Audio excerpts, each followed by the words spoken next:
It's easy to look at the words and actions of a person and judge them as socially acceptable, ethically correct, or morally sound.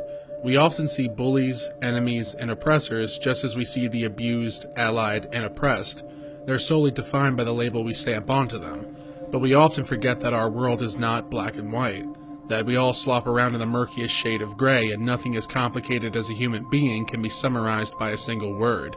What further complicates things is that the same goes for humans in the macro sense, where entire populations are often summarized by a singular element such as a form of government or a cultural norm, but we all know that hardly scratches the surface.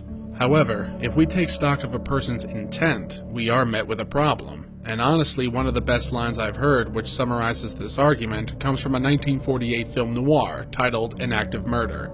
I have learned that a man can be like myself, legally innocent, yet morally guilty. And by the same token, I now believe it possible for a man to be legally guilty and morally innocent. What drives people to extremes is often as varied as the results they produce. We are conditioned by environmental challenges and trauma to respond to situations in specific ways. Whether defined by affluence, convenience, or hardship, our characteristics build a complex web of contradictions, insecurities, and ideals. We all debate the root, but regardless of how, we all strive for our best lives. However, what exactly we mean by this, and whether or not our ends justify the means, will probably remain one of life's great contentions. So, what could possibly be a better petri dish to experiment with the depths of the human soul than an action series so over the top that it make the Wachowskis blush? The bullet, baby. You cut the bullet. Seriously, I want to see some of this stuff in Matrix 4.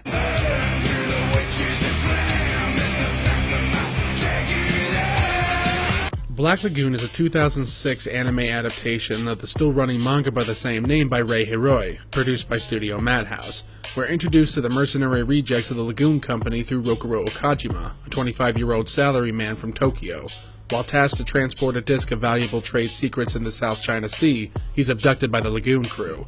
However, since he wasn't originally on the menu, things go haywire between him and a band of hired guns, dispatched by Okajima's corrupt employers in order to destroy all the evidence. While on a desperate call with his boss, it's revealed that the disc contains blueprints for nuclear weapons, which his company was in the process of selling to a warlord. Okajima is now collateral damage in their attempts to brush it under the rug. Faced with annihilation for simply being at the wrong place at the wrong time, Okajima quickly falls in step and cooks up a crazy scheme to save the Lagoon.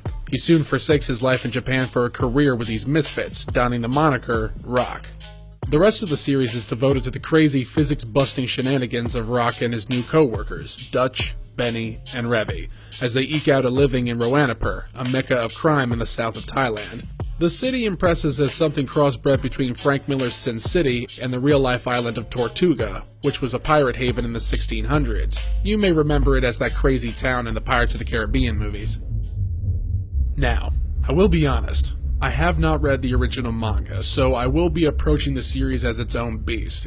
If you're here hoping for me to rag on the anime for not being as good as its source material, I am going to thoroughly disappoint you. Without a shred of hyperbole, the story's combination of zany action, sardonic humor, crushingly bleak nihilism, and surprisingly deep introspection, coupled with boatloads of style, make this show one of the best anime series I have ever experienced. In fact, this is securely in my top 5, so do with that as you will. But my specific reasons as to why are just as complicated as the characters themselves. While the various plot lines are fairly straightforward, the overall focus is less about what actually happens in each arc than how these events cumulatively affect the cast. Smuggling goods and people, psychotic rampages, and showing down with criminal and terrorist organizations almost always become ideological battles between Rock, his fellows, and his adversaries. Though he most often cracks heads with Revi, but we'll get to that. And before we go propping up Rock as a moral anchor, he's far from that particular vantage. Rock does appear to be the voice of reason within the group, especially when the antics are so heavily dictated by Revi's bloodlusting greed. He strives to save the innocents who get caught up in the clockwork of Roanapur, and he can often come across as frustratingly naive even when his life hangs in the balance. However, his motivations behind these acts are far from altruistic. He projects his ideals onto those around him and stands back from direct confrontation, positioning other people to facilitate outcomes he's deemed favorable. While he refuses to decide which life he will embrace, that of a pirate or of a typical citizen, he manipulates his new environment as one would a chess match. While he usually insists it's to prevent some impending disaster, it becomes apparent fairly quickly that it is a deep-set result of his prior life. He was controlled and beaten down by his superiors for most of his adulthood, likewise bound by social restrictions and demands. And now, when he's seemingly free, he must still follow rules, whether enforced by the hierarchy of Roanapur or simply the orders given by Dutch. This is his private revenge on the world. But if it appears that I'm saying Rock goes from being a normie to a full-fledged sociopath, it's not quite that cut and dry. Just as his life before, he is adapting to his environment. The more that he consciously alters his behavior to suit his needs, the more unconscious change permanently takes place. Whether that's because of the company he keeps, some deeper part of his intrinsic nature, or some hodgepodge of the two, it's really up for you to decide. But what is certain is that he's also the catalyst for other people's transformations, both arbitrarily and emphatically. To be more specific, he changes Revy. Revy acts as Rock's complement, but not in the ways you might think, as she often seems diametrically opposed to him. She considers direct confrontation preferable to Rock's schemes, and though that doesn't make her entirely reckless, she often falls victim to her own temperament. While she considers her methodology to be more forthright, she does come to recognize that Rock is playing her game, just from a different angle. Just as Rock's puppetry reflects his life back in Japan, Revy's aggressive opportunism is a direct mirror of her traumatic life in New York City. She is fueled by a desire to survive by any means, and this drive has polluted her reasoning into exploiting situations and weaker people whenever she can. She usually approaches each day as if it's her last, and indulges in the extremes which come along with the lifestyle. Rock often chastises her for acting so selfishly, yet Revy rarely accepts these remarks as legitimate criticism, even when he has a point. But on the flip side, the same could be said of Rock when Revy takes him down a peg for his self-righteous posturing. This eternal push and pull forces them to act as each other's ballast, and regardless of how much they fight it, they are drawn to one another. Not in some romantic way necessarily, though Revy definitely has a mild case of the tsunderes, but more because they are kindred minds. However, that doesn't mean they are a comfort to one another. Rock wants to be a hero, but without fully committing to what that requires, and his ineptitude under fire makes him more of a liability than an asset. While Revy is fully capable of navigating the world, whether alone or as part of a collective, her scars run deep. She wanted a hero to save her when she was young and powerless, and somewhat resents Rock for his attempts for others, which almost always get him and the Lagoon crew into further trouble. But she also admires in Rock what is absent in herself, and tries to protect him from the absolute worst that the world has to offer. She'll often claim that he needs to get with the program, while she also wants him to stay that idealized fool who strives to see the good in everyone. When Rock has outwardly changed, the relationship between the two also evolves. It's a textbook definition of a complicated relationship. This characterization is contextualized and compounded by the chaos which swirls around Roanapur. Rock's position as an outsider, in both the underworld and in typical life, presents a unique outlook, which allows him to decode complex situations and play the field to his advantage. However, despite his best efforts, his plans almost always fall in line with the machinations of the city's most dangerous mafia bosses, most commonly Mr. Chang of the Hong Kong Triad and Captain Balalaika of Hotel Moscow. But he ends up usually lucking out due to his connections with the rest of the Lagoon squad, since their utility for most of the major powers warrant them a ridiculous amount of free passes. However, while Revy revels in the destruction she lays in her wake, and Rock plots from the sidelines while largely denying his culpability, Dutch and Benny hardly play about with their advantages on their sleeves. They strive to be low-key and unsuspecting and always dependable in getting the job done. They accept the darker sides of their contracts as the stark reality of the world, not necessarily reveling in sinister delights, but certainly not caught up in the ethical dubiousness of what they are doing. They manage to keep themselves grounded through cold pragmatism and calculated risks, which is a direct result of the string of events that led each of them to Roanapur in the first place.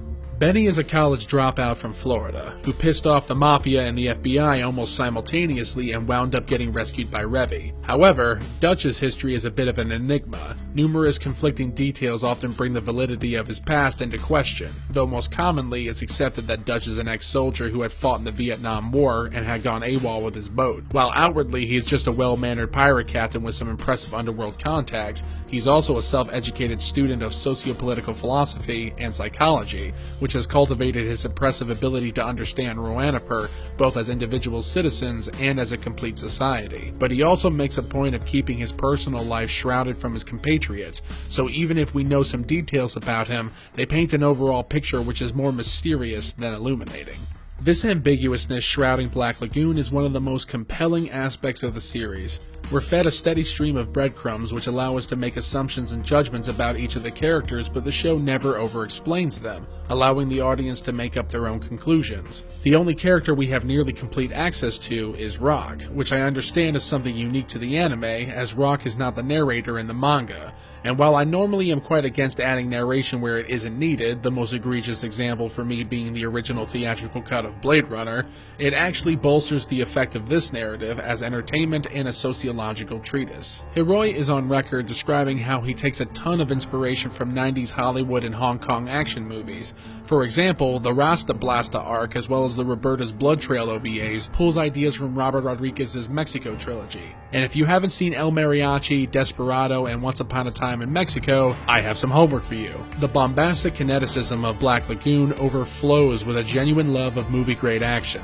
From breaking the laws of gravity, slicing bullets in half, to shattering steel between bare teeth, this series balances out its existentially dark foundation with oodles of hilarious kickassery, made all the more entertaining through a phenomenal cast of characters, large and small. Also, since some of y'all have pointed out that I rarely ever talk about an anime's OP, here's where we're gonna flip the script. I probably have listened to this song more times than any other tune introduced to me through an anime opening, except probably the first opening theme to the second season of Attack on Titan.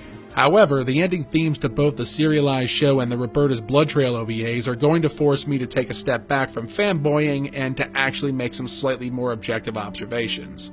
The first closing song always sneaks into the background of an episode's final moments before rapidly cutting to Revy walking on the beach, and it never works. While I absolutely love Black Lagoon's story and the many mechanics which make it flow, there's hardly an episode here which ends all that successfully. Too many times an episode would end smack in the middle of a scene or at a fairly weak moment that rarely feels like an actual cliffhanger. While the OVAs are better at pacing the action, the ending song, the American Civil War marching tune When Johnny Comes Marching Home, is goofy well past my acceptable threshold. I get why it's used, since the arc is almost entirely defined by the conflict between the American CIA and the gangs of Roanoke. However, with it juxtaposed over a pretty underwhelming slideshow of screenshots, it doesn't make you want to keep going. This feeling is compounded by plenty of moments where the animation, compositing, and modeling just define the word jank. And in the earlier series, the mid-2000s 3D animation only works about a fifth of the time. Also, while I've said that Black Lagoon has amazing characters, most of them are underutilized, especially Dutch and Benny. That isn't to say that they are inconsequential, but simply that we really could have used more of them. This would have gone a long way at helping to better establish the dynamics between the main cast members, as well as their relationship with many other people with whom they come into contact. People such as Jackpot, Police Chief Watsup, Sawyer the Cleaner, and several other recurring characters are too damned interesting to only get these little tastes here and there. But this is more a complaint out of gluttony rather than necessity, because as I said before, what is present is more than adequate, but it's so good that I couldn't fathom that more meat on the bones would be a bad thing. The rest is just a flurry of dismissible nitpicking for me.